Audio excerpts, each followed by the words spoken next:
ድራማው የሚጀምረው አዝራ በተባለች ሴት ሆስፒታል ውስጥ ነው። አዝራ በፊቷ ላይ ቀዶ ጥገና ተሰርታለች። ነገር ግን ራሷን በመስታወት ስትመለከት በጣም ደንግጣ ትጮኻለች። ከዚያ ምን እንደተፈጠረ ለማወቅ ወደ ኋላ እንመለሳለን። አዝራ በትልቅ ቤት ውስጥ እንደምትኖር ተረዳን። ስልኳን ይዛ እየሮጠች ከእንግዲህ በቤት ውስጥ እንደማትቆይ ለራሷ ስትናገር እናያለን። በቤቱ የታችኛው ክፍል ውስጥ የሆነ ችግር እንዳየች ግልጽ ነው። ወደ ልጇ ሌላ ክፍል ሄዳ ከእንቅልፏ ቀሰቀሰቻትና ወደምትወደው በጣም ጥሩ ቦታ እንደሚሄዱ ነገረቻት። ከዚያም አዝራ ስልኳን በሌላ አሻንጉሊት ውስጥ ለመደበቅ ወሰነች። አዝራ በቤቱ የታችኛው ክፍል ውስጥ የተከሰተውን ነገር እንደቀረጸችና አንድ ሰው ስልኩን ከእርሷ እንዳይወስድባት እንደምትፈራ ግልጽ ነው። ስለዚህ ይህን በመካከላቸው ሚስጥር መሆኑን ለሴት ልጇ ነገረቻት። ስልኩን እንደደበቀች ለማንም እንዳትናገር አስጠንቅቃት ልጇን አቅፋ ከቤት ለመውጣት ሞከረች። በተመሳሳይ ጊዜ የአዝራ ባል አሚር ከታችኛው ክፍል ወጥቶ ታየ። አዝራ እሱን ስታይ ትደበቃለች። ወደ ልጇ ክፍል ሲሄድላትም በፍጥነት ከቤት ወጣች። በአጋጣሚ መሪ የቤት ሰራተኛዋ አየቻትና ጮች። አዝራ ከሌላ ጋር እያመለጠች መሆኑን እንዲያውቅ አሚርን ጠራችው። አሚር ተናደደና አዝራን ተከተላት። አዝራ ወደ መኪና ውስጥ ገብታ የግቢውን በር ገንጥላ ወጣች። እሷና ልጇ አመለጡ። አሚር ወደ መኪና ውስጥ ገባና በፍጥነት ተከተላቸው። በመንገድ ላይም አዝራ ሌላ የተጫወተች እንደሆነ አስተዋለች። አሻንጉሊቷ ከመስኮት ውጭ ነች። እንድታስገባትም ጠየቀቻት።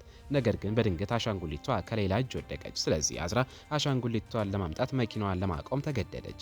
በዚህ ቅጽበት አሚር ደረሰና ሌላን ከመኪና ውስጥ አወጣት። ሌላ የጮች እናቷን መጥራት ጀመረች። አዝራ የሌላን ጮት ሰማች፣ ግን አሚርን ፈርታ ተደበቀች። አሚር ጠራትና ከሱ ጋር ወደ ቤት እንድትመለስ ነገራት። ነገር ግን አዝራ ሮጠች፣ ወደ ጫካም ሸሸች። አሚርም ተከተላት፣ ግን አላገኛትም። ለማምለጥ ስትሞክር መኪና ገጫት፣ ራሷንም ሳተች። የገጫት ወጣት ስም ባሪስ ነው። በመኪናውም ወደ ሆስፒታል ወሰዳት። አሚርን በተመለከተ የሌላን አሻንጉሊት አግኝቶ ወሰዳት። ከዚያም ከሌላ ጋር ወደ ቤቱ ተመለሰ። ሰዎቹንም አዝራን እስኪያገኟት ድረስ በየቦታው እንዲፈልጓት ነገራቸው። በዚህ ጊዜ ሃንዜል የደህንነት ካሜራዎችን እየተመለከተች ነው። እናም አዝራ አሚርን በታችኛው ክፍል ውስጥ እያለ ስትቀርጽ ስታይ በጣም ደነገጠች። በጣም ፈርታ ነበር። ራሷንም ማረጋግታ ወደ አሚር ሄዳ ስለተፈጠረው ነገር ጠየቀችው። አሚር አዝራ ከሌላ ጋር ለማምለጥ እየሞከረች እንደነበረ ነገራት፣ ግን እሱ አገኛቸው። አዝራ ከእርሱ ጋር ለምን እንዳልተመለሰች ጠየቀችው። እሷ እንዳመለጠችና ለረጅም ጊዜ እንደፈለጋት ነገራት። ነገር ግን ሊያገኛት አልቻለም። ከዚያም በኋላ መላው ቤተሰቡ በአዝራ ላይ በደረሰው ነገር ምክንያት ተሰበሰበ። በዚህ ጊዜ የአሚር ወንድምና እህትና ሄረንና ስራንን ጨምሮ ቤተሰቡ በሙሉ ተሰብስቧል። የስራን ሚስ ሜልዳን ከአዜንዴ ጋር እየተከራከረች ነው። እዚህ ላይ አዝራ በአይምሮ ህመም እንደምትሰቃይ እንረዳለን። ሜልዳ አሚር እሷን ፈቶ ራሱንም ሆነ እሱን ከችግሮቿ ማዳን የተሻለ እንደሆነ ትናገራለች። በዚህ ቅጽበት ሰራት በሜልዳን ተበሳጨና እናቱን በስነ ስርዓት እንድታናገራት ጠይቃት። ሜልዳን አሾፈችበት እና እንደሱ ሞኝ እንደማትሆን ነገረችው። ሁሉም አሾፉበት። ከዚህ በኋላም ሃዜንዴ የአዝራን ንብረት የሆነውን ነገር ለመፈለግ ሄደች። ስልኳን ለማግኘት ተስፋ አድርጋ ነበረ፣ ግን ምንም አላገኘችም። መሪን ምን እንደምትፈልግ ጠየቀቻት። ነገር ግን ሃዜንዴ መልስ አልሰጠቻትም እና አሚር ሳያውቅ አዝራን ማስወገድ እንደምትፈልግ ነገረቻት። ዳውድ የተባለ አንድ ሰው ጋር ደወለችና ፎቶ እንደላከችለትና እና ምንም ዱካ ሳይተው እንዲገላትና እንዲያስወግዳት ነገረችው። ይህ በእንዲህ እንዳለ አሚር በሴት ልጁ ሌላ ክፍል ውስጥ ሆኖ እንድትተኛ ጠየቃት። ነገር ግን ሌላ እምቢ አለች። እናቷ የሸሸችው በሱ ምክንያት እንደሆነና እንደማትወደው ነገረችው። አሚር ግን እናቷ እንደምትመለስ ቃል ገባላት። ሊያረጋጋትም ሞከረ። ምናልባትም እናቷ የት እንደምትሄድ ከነገረቻት ብሎም ጠየቃት።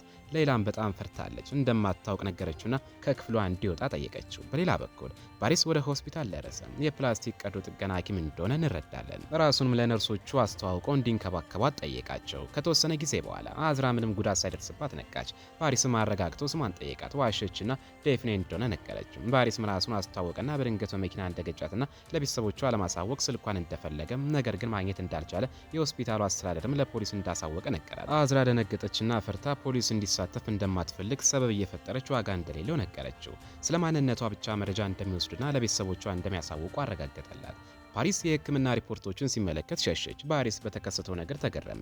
በማግስቱም አዝራ ወደ ጫካ ሄደች። አሻንጉሊቷን እየፈለገች እንደምታገኛትና ስልኩን እንደምትወስድ ተስፋ አድርጋለች። ነገር ግን አሚር ስለወሰዳት ልታገኛት አልቻለችም።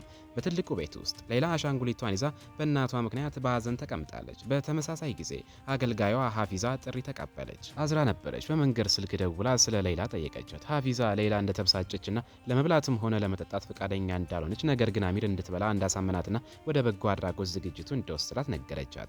በዚህ ጊዜ መህሪን እዚያ ቆማ ሁሉንም ነገር እያዳመጠች ነበረ። ማታ ላይም አሚር ከሴት ልጁ ሌላ ጋር ወደ ዝግጅቱ ይሄዳል። ሁሉም ጋዜጠኞች አዝራ እዚያ ባለመኖሩ አስገርሟቸዋል። አሚርም ወደ አሜሪካ እንደተጓዘች ይነግራቸዋል። በዚህ ጊዜ አዝራ ዊግና መነጽር ለብሳ ሙሉ በሙሉ ራሷን ቀይራለች። በድግሱ ላይም የምትሰራ አስተናጋጅ መስላ ሌላን ከሩቅ ተመለከተቻት። በድንገት ባሪስን በድግሱ ላይ ማግኘቱ አስገረማል። ስለ ልገሳዎችና ጉዳት ስለደረሰባቸው ሰዎች የፕላስቲክ ቀዶ ጥገና ስለማድረግ ማውራት ጀመረ። ባሪስ ንግግሩን ሲጨርስ አሚርንና እህቱ ነሂርን ለማግኘት ሄደ። አሚር እንደሱ ያለ ስኬታማ ዶክተር በበጎ አድራጎት ድርጅት ውስጥ ከነሱ ጋር አብሮ ስለሚሰራ ደስ መሰኘቱን ነገረው። በዚህ ቅጽበት ሌላ ብቻዋን ስለነበረች አዝራ ወደ እሷ ሄዳ እናቷ እንደሆነችና እንዳታቅፋት አስጠንቅቃት መሄድ እንደሚችሉ በመታጠቢያ ቤት ውስጥ እንድታገኛት ጠየቀቻት። ነገር ግን እየሄደች ሳለ ከአሚር ጋር ተጋጨች። ብርጭቆም ወድቆ ተሰበረ። ብርጭቆን እያነሳች ሳለም እጇን ቆርጣት። አሚር እጇን ይዞ ጥፍሯ ላይ የተሳለውን ኮከብ ሲያይ በጣም ተገረመ። ሌላ እንደሳለችላት ያስታውሳል። እናም አሚር ሚስቱ እንደሆነች ተረድቷል። አዝራ ነች ሲላት በፍጥነት ሮጣ ሸሸች። ወደ ልብስ መቀየሪያ ክፍል ገባችና በፍጥነት ዊጓን አውልቃ ልብሷን ለመቀየር ባለችበት ሰዓት በድንገት ዳውድ መጥቶም በታዘዘው መሰረት ሊገላት ይሞክራል። ነገር ግን አዝራ በሙሉ ኃይሏ ራሷን ተከላከለችና አመለጠ። ከዚያም አሚር አዝራ የት እንዳለች ለማወቅ የደህንነት ካሜራዎችን ለመፈተሽ ሄደ። ነገር ግን በዚያን ጊዜ አዝራ ከድግሱ ወጥታለች። እናም በማግስቱ አዝራ በተራራ ላይ ተቀምጣ ልጇን እንዴት ማግኘት እንዳለባት ስለማታውቅ እያለቀሰች ነው። እየጮችም ልጇን ወስዳ እንደገና እቅፍ አድርጋ እንደምትይዛት ትናገራለች። በሌላ በኩል ባሪስ ወደ ክሊኒኩ ደረሰ።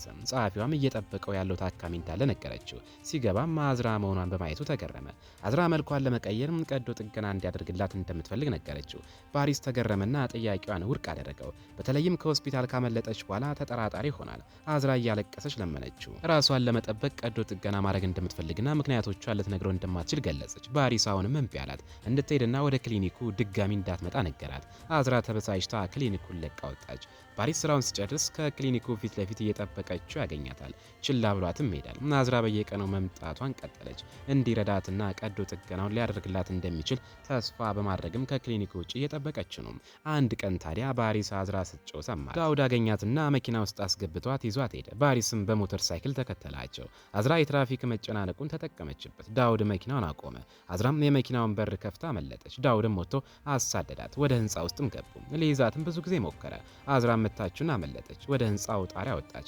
በዚህ ጊዜ አዝራ ተስፋ ቆርጣለች። እናም ከስቃይዋ ለመገላገል ራሷንም ለማጥፋት ወስናለች። ነገር ግን ባሪስን እዚያ ማግኘቱ አስገረማት። የተከሰተውን ነገር እንዳየና ሊረዳት እንደሞከረ ነገራት። አዝራን በጭንቀት ተውጣ እሷ በዚህ መንገድ እሞታለሁ፣ ለዚያም ነው ራሴን መቀየር የምፈልገው፣ ከዚያም ልጄን ወስጄ በሰላም እኖራለሁ አለችው። ባሪስም እንደሚያደርግላት ቃል ገባላት። ክሊኒክ ውስጥም ባሪስ እንደሚረዳት ነገር ግን መልኳም ሆነ የድምጿ ቃና እንደሚለወጥ ማንም ሰው ጨርሶ እንደማያውቃት ግን ከዚህ ውጭ ሌላ መፍትሄ እንዳለና ምክንያቱም መመለስ እንደማትችል ነግሮ እንድታስብበት ነገራት። እሷ ግን እንዳሰበችበትና እንደወሰነች ነገረችው። አደጋ መሆኑንም ታውቃለች፣ ግን በራስ መተማመን አላት። በማግስቱ ከአፊዛ ጋር በስልክ እያወራች ነው። ከልጇ ሌላ ጋር ለማውራት ፈልጋለች። እንደ አጋጣሚ ሌላ መጣች። ከእናቷ ጋርም ማውራት ጀመረች። ነገር ግን አሚር መጥቶ ስልኩን ተቀበላትና ከእናቷ ጋር ለተወሰነ ጊዜ ማውራት እንደሚፈልግ ነገራት። እናም አፊዛን ሌላን ወደ ውጭ ይዛት እንድትወጣ ጠየቃት። ከዚያም አሚር አዝራ እንድትመለስ ጠየቃት። እናም ሁሉንም ነገር በመካከላቸው እንደሚፈታ ነገራት። ነገር ግን አዝራም ተናደደችና ስልኩን ዘጋችው። አሚርም ተናዶ ስልኩን መሬት ላይ ወረወረው። እንደተለመደው ማህሪ እዚያው ቆማ ምን እንደተፈጠረ እየሰማች ነበር። ወደ ሃንዜሌ ሚላ የሰማችውን ነገረቻት። ስለዚህ ዳውድ አዝራን ማስወገድ ስለማይችል ሃንዜሌ ተናደደች። ማህሪን ለዳውድ ደውላ አጮኸችበት። አዝራ ከአንድ ጊዜ በላይ ከሱ እንዳመለጠች ነገራት። ነገር ግን እስኪያገኛትና እስኪያስወግዳት ድረስ ይከታተላታል። በሌላ በኩል አዝራ ወንድሟ ሰሊምን አግኝታ የተከሰተውን ሁሉ ነገረችው እና ምን እንደምታደርገው ነገረችው። ወደ ቤት ተመልሳ ልጇን ይዛ እንዲሁም የአሚርን ቤተሰብ አጋልጣ ለፍርድ እንድታቀርባቸው የፕላስቲክ ቀዶ ጥገና ማድረግ አለባት። ሰሊም ይህን ሀሳቧን የሚቃወመው ይመስላል። አዝራ ግን ብቸኛ መፍትሄ እንደሆነ የእሷንና የልጇን ሕይወት ለማዳን ማድረግ እንዳለባት አስረዳችው። አዲስ ማንነት ሊሰጣት ከሚችለው ሰው ጋር ልታገናኘው እንደምትችል ነገረችውና በመካከላቸው ሚስጥር እንደሚሆን ቃል እንዲገባላት ጠየቀችው። የሆነ ነገር ቢደርስባት ሌላን መንከባከብ እንዳለበት ጭምር። ከዚያም አቅፋው ሄደች። የቀዶ ጥገናው ቀን ደረሰ። ባሪስ በፊቷ ላይ የሚለወጡ ገጽታዎችን ማስተካከል ጀመረ። በቀዶ ጥገና ወቅት አዝራ ውስብስብ ችግሮች ያጋጠሟትና ልቧ በድንገት ቆመ። ባሪስና ነርሶቹ ልቧ እንደገና እስኪመታና ነገሮች ወደ መደበኛ ሁኔታ እስኪመለሱ ድረስ ለማዳንና ለማንቃት ሞከሩ። ወደ መጀመሪያ ትዕይንት ስንመለስ አዝራ ከቀዶ ጥገና በኋላ ነቃችና ራሷን በመስታወት ተመለከተች። ያየችውን ማመን አልቻለችምና መጮህ ጀመረች። በቀጣይስ ምን ይፈጠር ይሆን?